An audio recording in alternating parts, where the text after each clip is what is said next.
Hello and welcome back. And it's felt like forever since we've last since I've last said welcome back. But welcome back to episode 16 of Premier League Primetime. This is your host, Dave I, the guy. Your host is here back again as always. And simple reason why we've been out for so long. It's because New Year. We're all settling in. We're getting adjusted. A new year, new tie, new me. Anyways, we're back again, and I'm joined by the lovely man himself, Mr. Andre. How are you doing, bro? Are you oozing sauce at the moment? Yeah, I'm doing good. I had to leave the last episode I was on, which was a while ago. I had to leave, so it rained in my room, so I had to leave. I had to cut it off early. It sucked, but I'm ready now again. It's been a while. Now I'm dressed well. I got gum in my mouth. I'm getting Sir Fergie with it. Get it? So let's go. Or Yeah, maybe what you're do just you got? getting ready for something later. Anyways, as we were talking about, let's get right into the match 17 fixtures that were played. We will start off at Goodison Park, where Everton dropped 3 points to West Ham, losing by a goal to nil. And of course, yet again, Tomas Suchek. This guy, I swear, is like a Czech Fellaini. I swear on my life. I don't know how this guy keeps scoring goals. It's freaking incredible. Andre, what did you make of that game? I know it's good, yeah, but settled by Thomas Suchek. That goal too. All his goals are kind of lucky. Like that one, he was just fell perfectly in his path. I mean, it was smart of him to continue running, but it was a fortunate goal. That was great. No, but two really equal sides, evenly matched, and we all knew that that one could really go either way. And in this one, Moyes' men came out on top, probably deservingly so. But yeah, Yeah, put it perfectly there. Yeah, these are for the most part two evenly matched sides, and Everton's injury woes just continue to hurt them. yeah, I know we also saw James Rodriguez come back in their FA Cup tie against I forgot who. I'm no disrespect to whoever they played, but against the Farmers that they played, I genuinely have no clue who it was. Um, as far as I know, I think it was some like lower league side, but I really don't know off the top of my head. But no, anyways, going into the next game, and for me at least, the dream is still somewhat alive. And let's put aside uh, another horrendous performance in the semis, horrendous performance in the semifinal of the Carabao Cup. Cheating, Jesus and Rice, man. Honestly, it's just like I think Ole Gunnar Solskjaer, needs some, freaking, Viagra, honestly, because he can't deal with semis.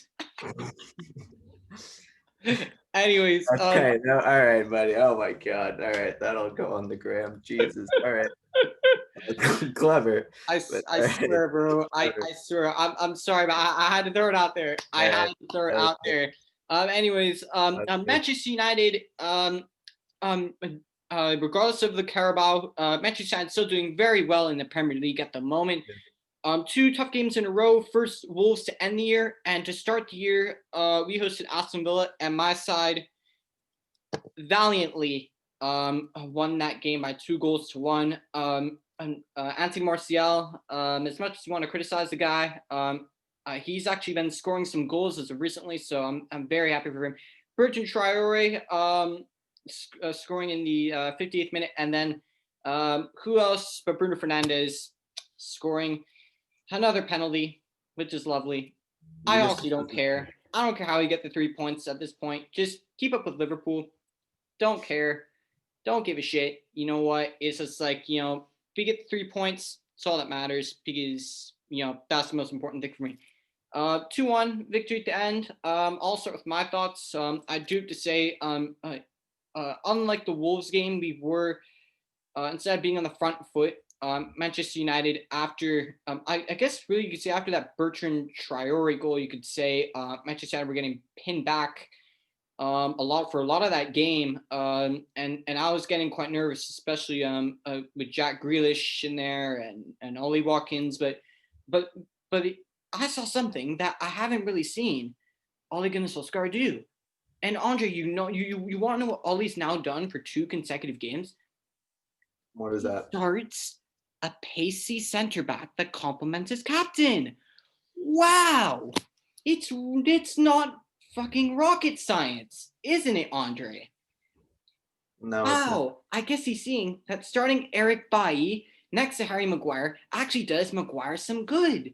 And 2 games in a row, Maguire's been has played very well for the most part, and Eric Bailly has just been superb. And I'm not falling into the trap of saying, Eric Bailly's a center back. We don't need to buy anyone in January. Yes, United definitely need a center back in January, but as of right now, Eric Bailly's answer. Is he it long term? No, but for the players that we have at our selection, at our disposal right now, Eric Bailly for me is the answer next to Harry Maguire or next to Victor Lindelof. But as of so many times, you cannot have those two together because it would be Harry the Hoover and Victor the Vacuum all over again.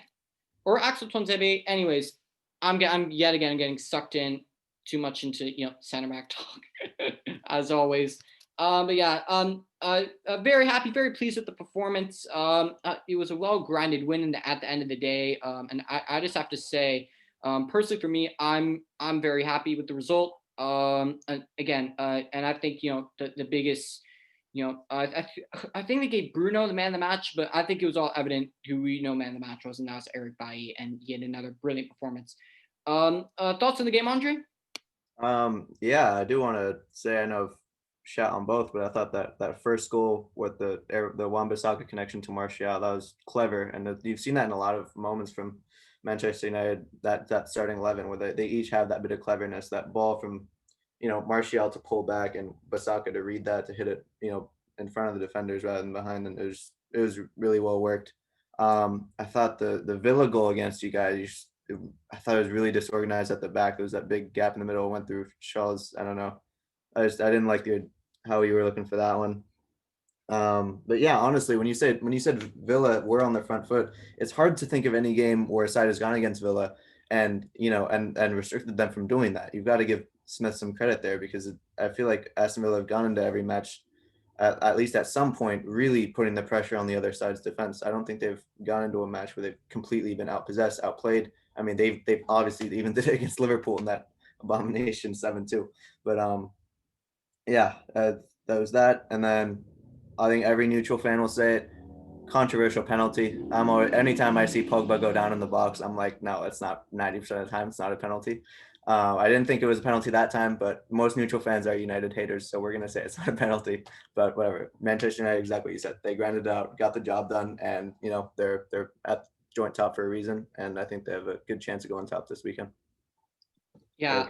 And one thing I still love seeing is Rallo fans get super salty about 2 things: Bruno Fernandes and how Wan-Bissaka can't cross the ball. He can't cross the ball.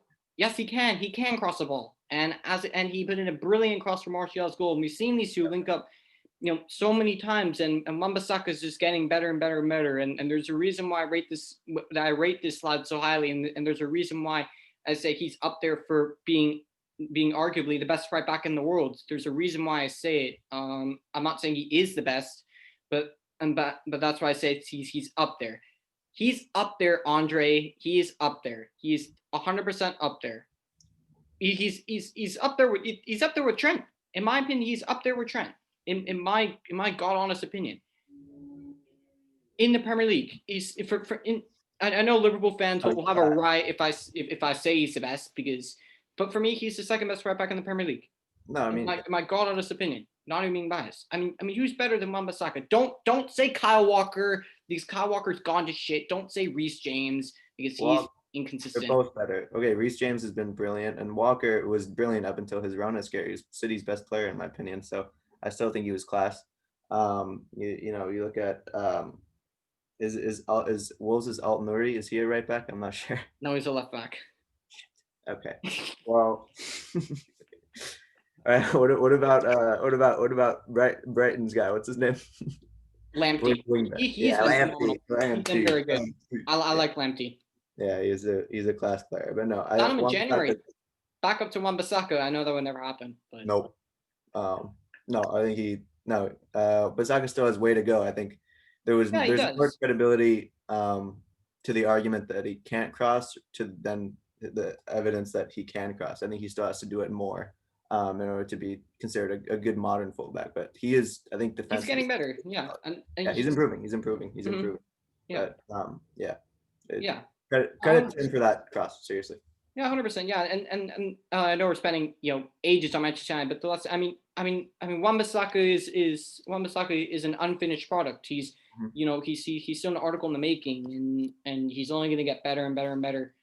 And yeah, that's all I'm going to say about Manchester United, or else this show will go on for an hour long. Yeah. Most Anyways, into the next game, Andre's part might go into an hour long. Who knows? Tottenham dispatching Leeds as I thoroughly predicted from the way Leeds played, and they're an absolute shambles today. Yeah. I think who they play like Crowley Town or something like that. Like I think they're like I don't know like a League One side, and they got thrashed. Yeah. Oh my dear Lord. 3-0. 3-0. Harry Kane dispatching what he does best, scoring pens. Heung-min Son with another goal as always, and Toby Alderweireld scoring as well, and of course Matt Doherty getting sent off, which is always lovely. But again, a straightforward Tottenham performance. Andre, what did you make of your boys on January the 2nd? Yeah, straight clinical, which is what we need. I thought, yeah, a lot of good things. Obviously, the Doherty thing, you could just see. There's that picture with him and Mourinho staring at each other. You could just see the frustration was. I don't even know. Like, it was stoppage time, so there's nothing to go, and then whatever. It was unlucky, but also just shy away from the challenge, dude. Don't do it. But everyone else really clinical. A little offended by that Kane line, but everything else really good. Three goals, 3 points, clean sheet. What else can we ask for? So really good. Yeah, I said it. It was pretty straightforward. It was a pretty straightforward Tottenham performance. I think everybody was expecting Tottenham to win this game, Mhm. especially looking at seeing their style of play, and seeing what Leeds do best, Yeah. and what Leeds do horribly wrong, which is leave so much space at the back, and it's an absolute shambles every single time you hit them on the break. I remember that when we were predicting the Crystal Palace game, and I think Sears and Jose were giving me loads of stick, and they're saying, "Oh, Davis, what are you saying? Come on, this should be an easy win for Leeds." And I think I was the only one who predicted that Crystal Palace were going to get a thorough win, and they did. I think they won 4-1, 5-1, or something like that. Leeds got thrashed by Palace. I mean, yeah, Um, you look and at this is no disrespect to Leeds. I think they're a good side, but I just think people rate them higher than they actually are. yeah. Um, for crud's sake, when Manchester United played them, Scott McTominay and Daniel James looks like Daniel James looks like what's say so freaking Luis Figo, and Scott McTominay looks like prime Zidane. I swear. I'm not saying they are, because I know I will get slaughtered by fans hearing me say that. In that game, Leeds were crap, and that was able to bring out Dan James's inner Figo, or inner Ryan Giggs, I should say.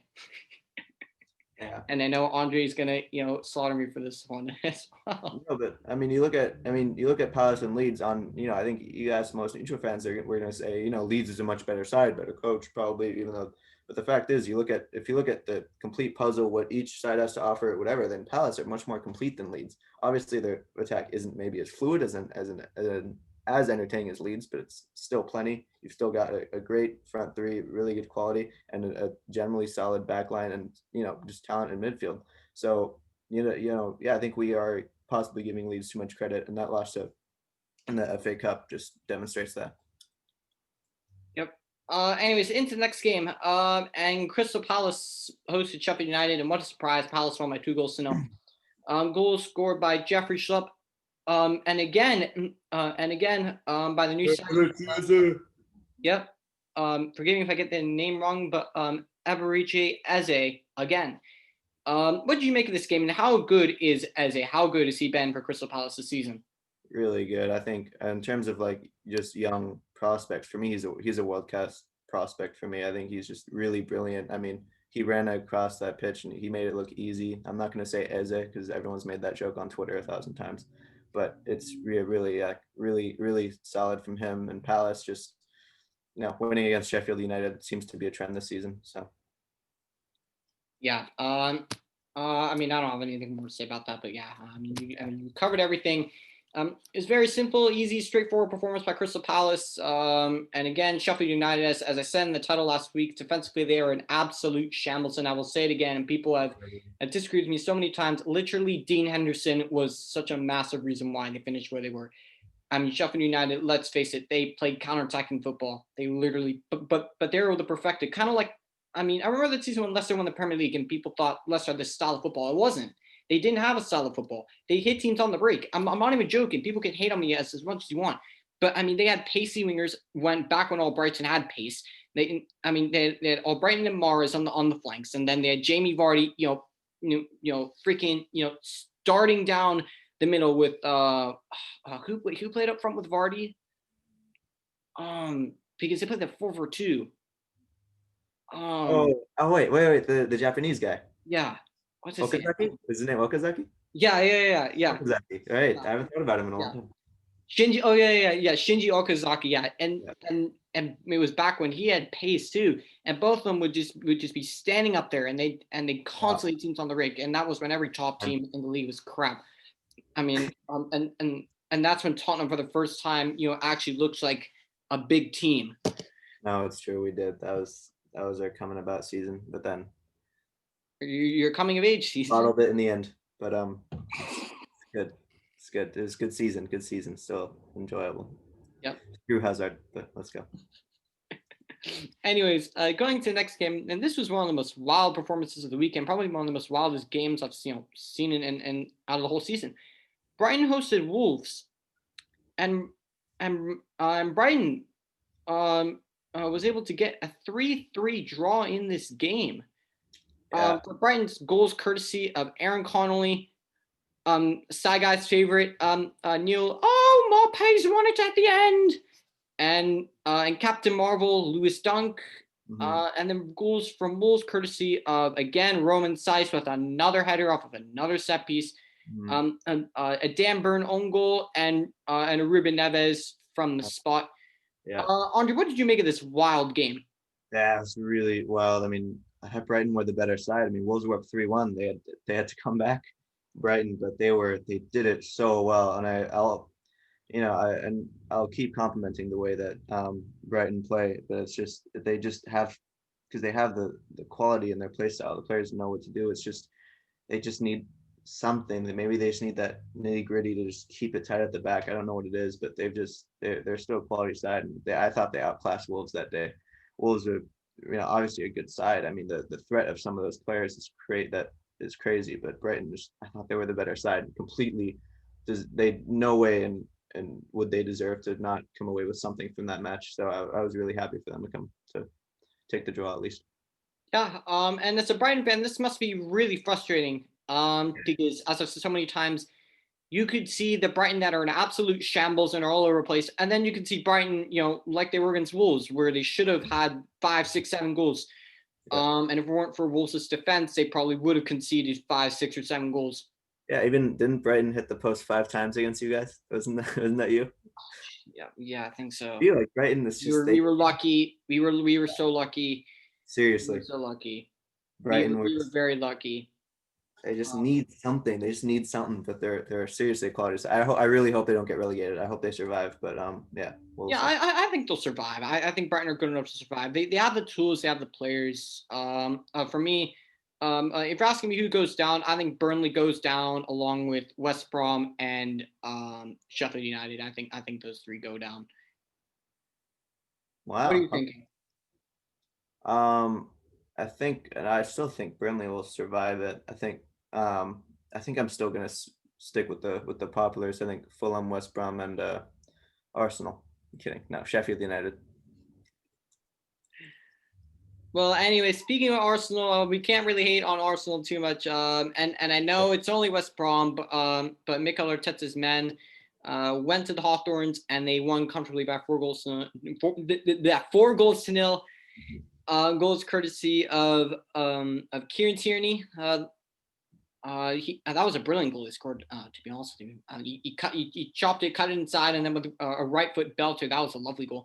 Bukayo Saka and 2 goals from Alexander, and as serious as Alexander lack of threat, Yeah. but he actually was a big threat in that game. And I know it's only West Brom, but Lacazette with 2 goals. A very thorough, comfortable performance from Arsenal. And the young guns, and this has now been a new story with Arsenal. Mikel Arteta putting faith in the young guns. Martinelli was back in the side, and I do have to say, a youngster who nobody would have thought would be anywhere near the side, Emil Smith-Rowe.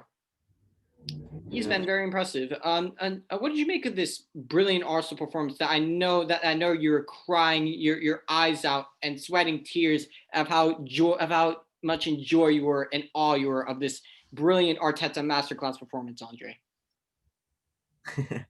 No, honestly, I mean, I'm not a Kieran Tierney hater, so honestly, I watched his goal a few times because I thought it was really good.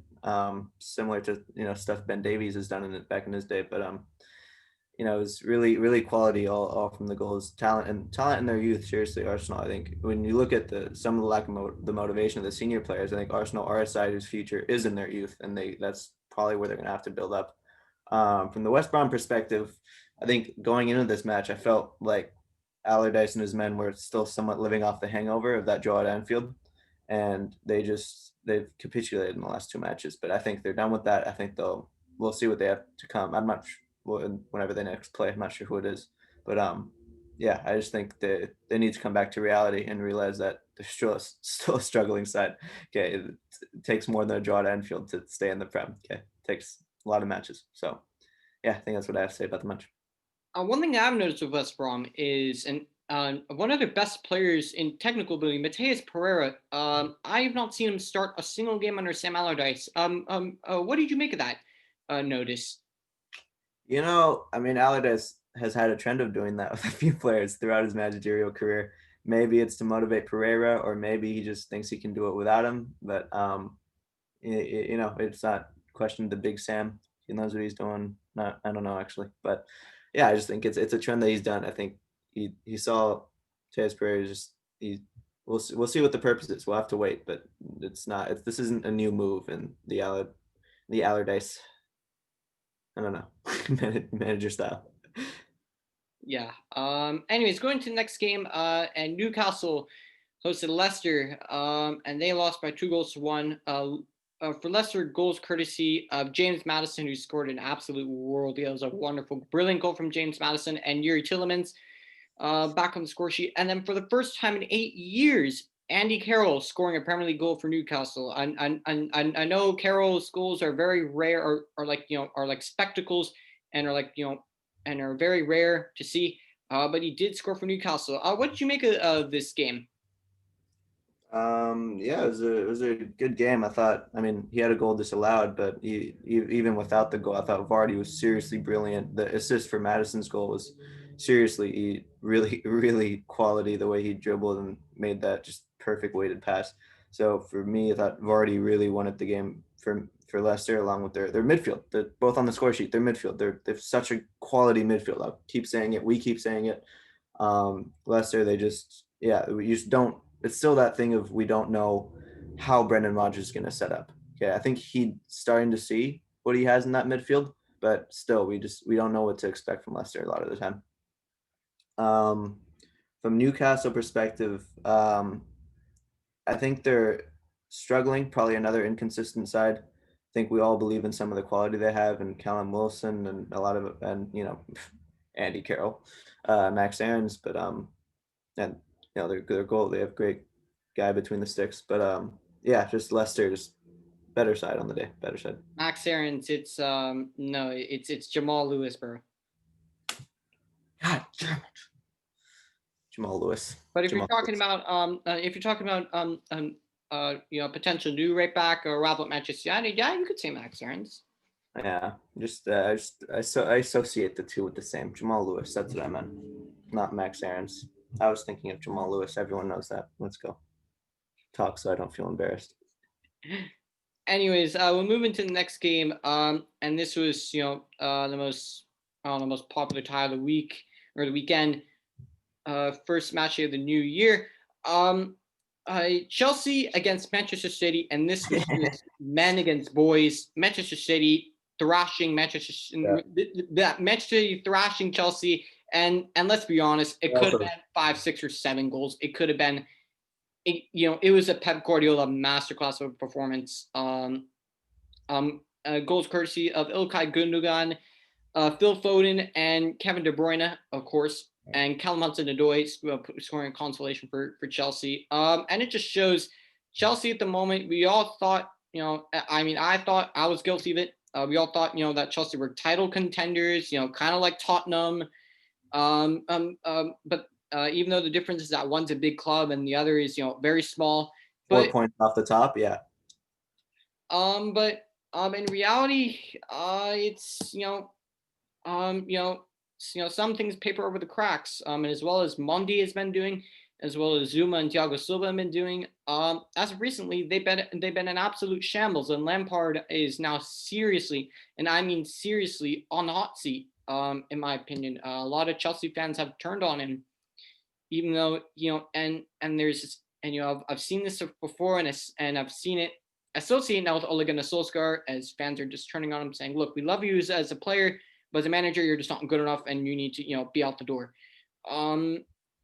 What did you make of this game, and what do you think lies in the future of Frank Lampard? Does he have a future at Chelsea?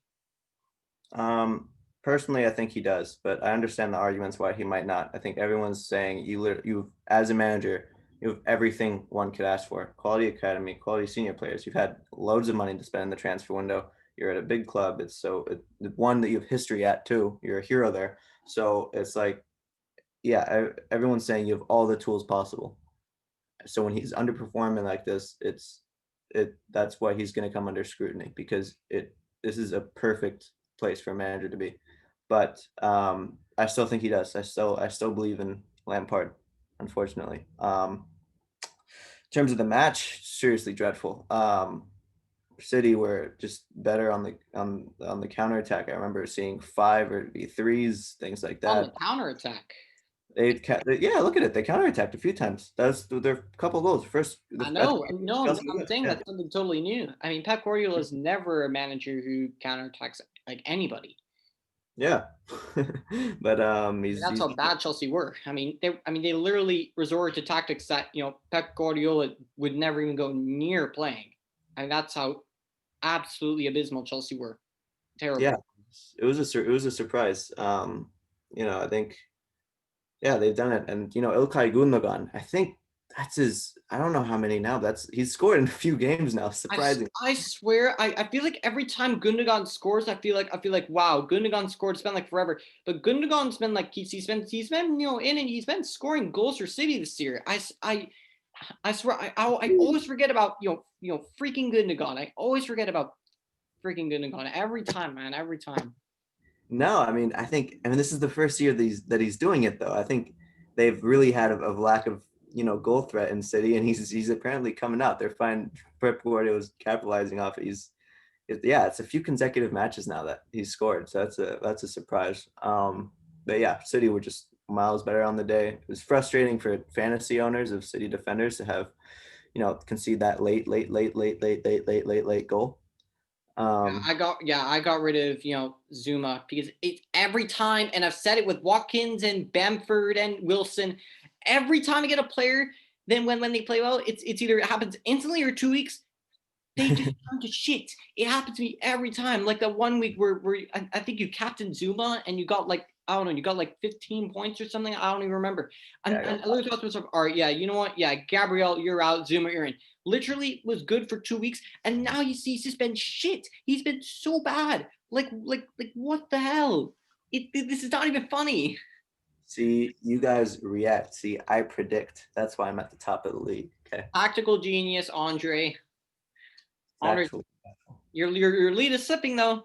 That's because I was busy with stuff. I'm trying again though. You watch this week. You watch this week. This week, I'm predicting I'm gonna get like 70 points. Just watch. 70 points. I think I'm gonna have a good week this week, and then I think I'm gonna take a substantial. I'm gonna get a lot of lead back, but yeah, I'm trying again. I slipped off. I kind of whatever. I started to not pay attention as much. Now Biwandwe is back, and you guys are all gonna get Biwandwe. So let's Well, go. on the way is back. Yeah. So you just wait. Just wait. Jose thinks he's coming back. He's not. Um. Anyways, we'll get into the last game of match day 17. And Southampton hosted Liverpool, and please, I'm just gonna ask the Glazers right now, build a statue of Danny Ings, please, because this guy has been immense for Southampton. I mean, not only all season, and thank goodness he didn't do shit against us. I mean, I don't think he played, but whatever. But this guy has now given United a chance to, if they win their game in hand, we go top of the league, and we go right to top of the league. We jump Liverpool to top of the league, and you know what, Danny Ings, I freaking love you. Honestly, you're just the best. Anyway, Danny Ings scoring the second minute, getting that win over Liverpool. What did you make of that game? What a goal that was too. Second minute, then held on for all those minutes. Hasenhüttl was crying at the end, which fairly. It's last year. I still remember it was at 9-0 loss to Leicester, and now he's just beat the champions. So you can understand why he was emotional. No, but Klopp, seriously, Liverpool is some serious questions being asked about them, I think. And making excuses at the end, like did you see his post his post match reaction? And the first thing that he brought up was penalties, and the first thing that he brought up was, oh no, Liverpool haven't had as many penalties given in the past 9 years, and Manchester United have in the past year. It's and Aiden, I'm talking to you when I'm saying this. Why on earth was Jurgen Klopp bringing up United? They literally had nothing to do with the game whatsoever, and Jurgen Klopp even just thought to himself, you know what, I can't make excuses. And Aiden, for watching this, I am talking right to you because that was a load of crap. Why Jurgen Klopp started bringing up penalties and United, that just made literally no sense whatsoever. Anyway, as you were saying, I just want to get that out of the way. No, that's true because they weren't even good claims. That Mane one wasn't even a penalty. It really wasn't. I don't know what it was. It was just Southampton. They had everyone back, and they almost got a second one. That was cleared off the line. They almost won 2-0. But yeah, just it was Hasenhüttl masterclass saying it. So yeah, poor Klopp, poor Klopp. He really needs a bounce back against United, because if they don't get that momentum, then you might. I don't know if they'll even. I don't think it'll be a top 2 race anymore. I think maybe we'll have someone new. It's not a 2-horse race by any means right now. And I still think Liverpool are the favorites, but they seriously need to bounce back. Yeah, that's it. And it doesn't help. As a reporter asked Jurgen Klopp, "Are you looking to bring in a center back in January?" And Jurgen Klopp was very coy on it, and he was saying no. Just due to COVID and everything, it doesn't look like we're going to bring anyone in. I'm sure Liverpool fans aren't too happy to see that.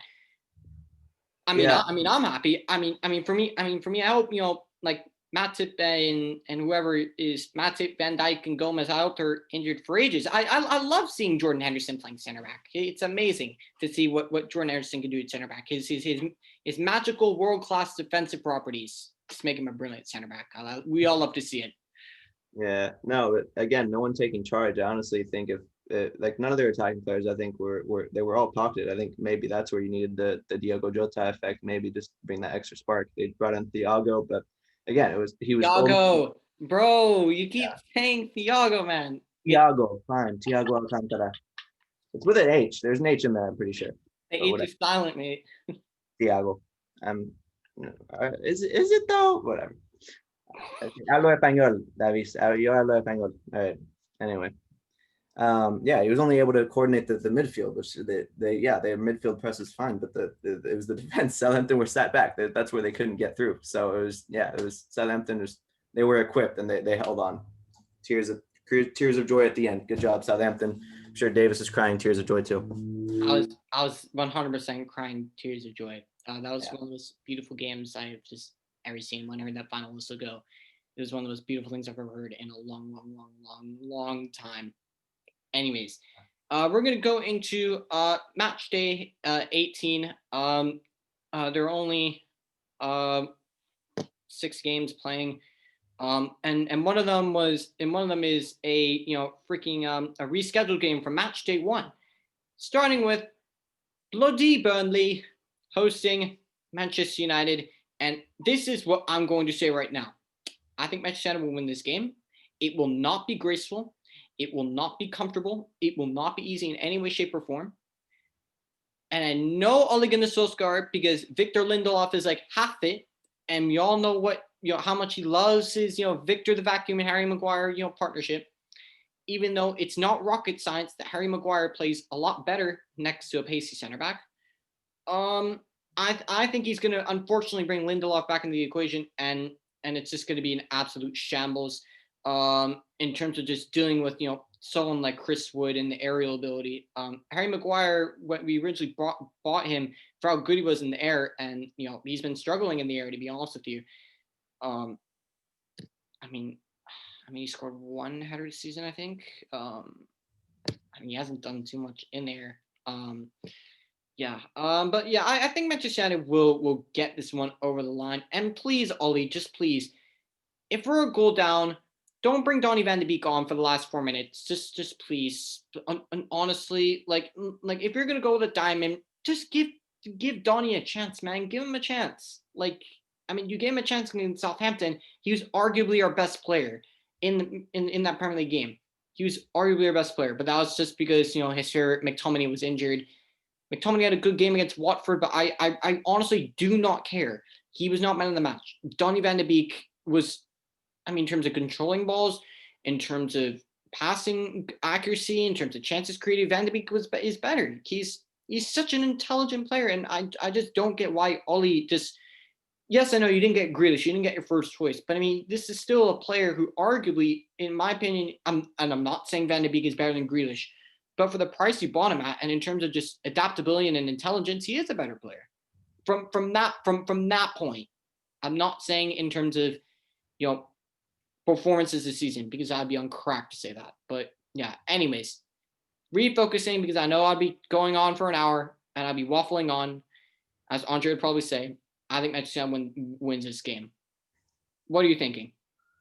Yeah, anytime you go against Burnley, unless you're City, it's going to be really just tough. It's going to be a battle on the field.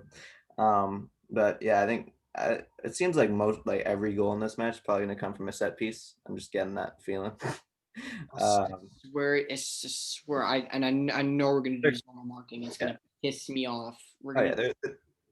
Burnley's scoring off a corner against you guys. 100%. It's going to be first one corner and then another corner, but it's going to be headed out, and then Ben Mee's going to come in with a long shot into the upper corner, Lanzini style. But yeah. No. I think United will come away with it, but I would not be surprised if they do not. I think nobody will. But yeah, it seems like they'll have to take advantage of Burnley's rough playing style, get some free kick opportunities, pen opportunities. Penandes comes in, saves the day. So whatever. I think United can do it. I think they will do it. Yeah, hopefully we'll get the 3 points, and if we do, the reward being at the top of the league, and then going to Liverpool being top of the league. And if we don't, and if we don't lose, as long as we don't lose to Liverpool next week or this upcoming weekend, we keep our place. But I think United. I'll make a very early prediction. I think United will lose to Liverpool. Jurgen Klopp's a far better manager than Ole Gunnar Solskjaer. I love Ole, but as much as I love him, I'd be on crack to say Ole's better than Klopp, and that's like who's talking about who more though. Who is talking about the other more though, for no apparent reason? See, that's the United. See, getting in Klopp's head though, that's the thing. So mind games with Jurgen. Anything can happen. All right, next match. Anyways, going into the actual game scheduled for match day 18, starting off with a lovely and vastly entertaining game of Sheffield United and Newcastle. And I think Newcastle's going to win this game for me. regardless of who they put out. I mean, I'm sorry, but at this point, and I mean, I think everybody can say it's Sheffield United. I mean, this team is just a shambles. They spent almost 30 million pounds on who is it? Ryan Brewster from Liverpool, someone who barely got any Premier League minutes, and they're putting all their hopes and dreams in this young kid to give them goals. It's just a shambles, and they're just a shambles all over the pitch. I could pick up maybe two or three. No, not three. Two is pushing it. I'd say two players that deserve to play for better teams. Two. I will say two. I think John Fleck is a good player, and I rate Sanderberg. I rate both of them, but other than that, I like both. Like they're just not. They're not good. I'm sorry. Yeah, I think Newcastle takes care of business. What do you say? Yeah, it did feel like their transfer plan was for Ramsdale to block him at the back and Brewster to put him away at the front. It seemed like that's what the plan was. So yeah, it seems like I think Newcastle won. It seemed foretold, but yeah, Newcastle won. All right. Next game we have Wolves host Everton, and for me, I think this game is a draw written all over it. For me, in my opinion, I mean, both teams are suffering terribly from injury problems. And for me, I think both these teams are going to meet each other. They're going to meet each other right in the middle. I think this is going to be a draw, 100%. I mean, Yeah. both teams have their issues going forward. Both teams have their issues defensively. But for me, I just think these two sides are just going to meet right in the middle for me. I think this is going to be a very evenly matched game. I mean, Wolves missing Raul Jimenez, that's a huge one. I guess with the worst injury problems, I guess Everton, gets out of jail a bit more because James Rodriguez is back. I know Richarlison's still out. I know DCL is still there, as far as I know. But yeah, I personally think it's going to be a draw. What are you saying? Yeah, I think you look at Everton. I can't really think of many of their players that are particularly on form right now. It doesn't feel like that. It feels there's no it's a weird puzzle, that one. Wolves just really, I think I just googled it, but they destroyed Everton the last time they met 3-0. But then Everton tried a three in the back, try to counter them, didn't work. Only we can get away with that. But yeah, I think you're right. I think it'll be a draw, but if not a draw, then it could be a Wolves win. I think. No, you know what? Wolves win. I'm going Wolves win. I'm feeling it. Wolves win. All right. It'll be tied. Next game, Manchester City hosts Brighton, and as brilliant as Brighton were last weekend, as unlucky as they were, I think Manchester City is just going to drop a fat reality check on Brighton, and I think it's going to be, and especially the way Manchester City, it was as if they were playing a League Two side. And Chelsea looked like a League Two side against Man City, or Man City looks like, or no, Chelsea looks like a bunch of freaking training cones. I mean, it was absolutely shambolic. And yeah, I think Man City are just going to keep up this good run of form, as well as their win against Manchester United in the Carabao. Played very well in that game. As much as I hate to say it, they were exceptional. And yeah, I think this is going to be another routine Manchester City performance, and they're going to get a very easy win against Brighton, and they're just going to take care of business as always, or as they should. What are you saying? Enough said. I completely agree. I think it'll be a heavy defeat for Brighton. I think you're right. I think City are going to dominate this. De Bruyne's going to get few good contributions in there. So, but yeah, Man City demolition right there. All right. Next game, we have Aston Villa hosting Tottenham. And for me, I think Tottenham is going to win this one, but I think this is going to go very similarly to the way Manchester United and Aston Villa went. It's not going to be a graceful win by any way, shape, or form, but something I can be pointing out for the Manchester United game, just because Jack Grealish is playing for your team. A player that carries your team can be nullified. You can be nullified. And Wan-Bissaka did a very good, for the most part. He did a decent job of nullifying Jack Grealish, in my opinion. And for me, but I mean, this isn't but the right back isn't a top class defender. It's unfortunately Serge Aurier. We all know what happens with Aurier at times. Sometimes he turns into Bambi on ice. We all know that happens at times. But for me personally, yeah, it's going to be Tottenham win, but it's not going to be graceful by any way, shape, or form. I think Harry Kane Young wins, so I'm better start scoring because my fantasy team will be completely screwed if they don't. But yeah, it's going to be simple, straightforward, and yeah, I think it's yeah. Tottenham will take care of business, but it's not going to be an easy win by any way, shape, or form. Are you agreeing or no? Yeah, completely, completely. I don't. I'm gonna. Yeah, I think you're completely spot on. Pretty much took the words out of my mouth. So yeah.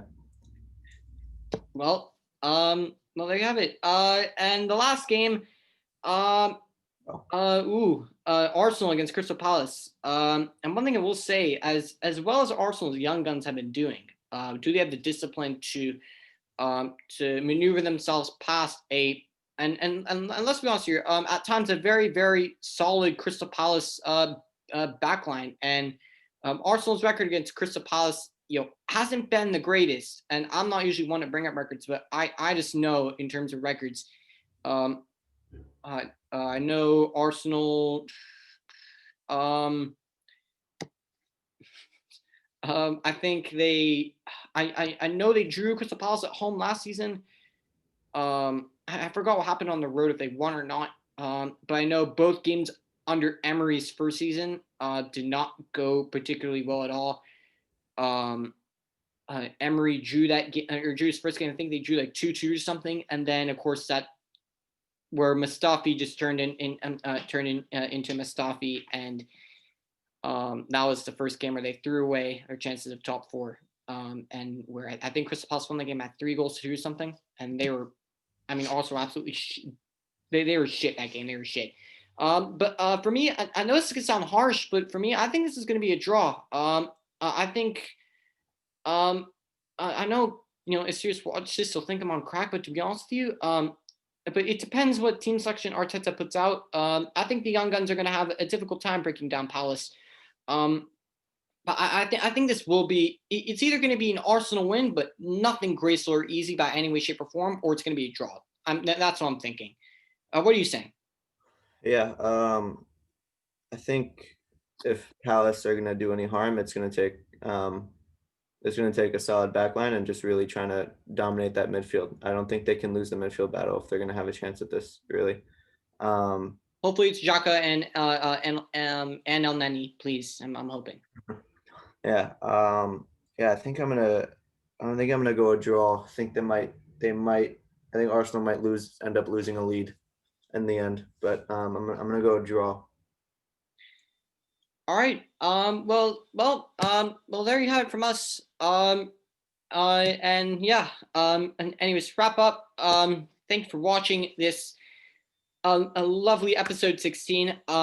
If you liked what you saw, and you want more exclusive episodes with Devi and Andre, and as we're considering starting our new sideshow on the podcast, actually, for those who've seen the United Stand or watch United Stand, like they have the Flex and KD show, we may have the Devi and Andre show. If you want to see some of the Devi and Andre show, hopefully in the coming future, and I know Andre is shaking his head at the moment, but in the back of his head, he's loving every single bit of it. But anyways, if you liked what you saw, smash the like on the video. If you want to keep up with us on Spotify and Instagram, links are in the description. And wherever you are watching this in the world, have a great day / evening. And we all love Lingardinho. Yeah, I did it wrong with the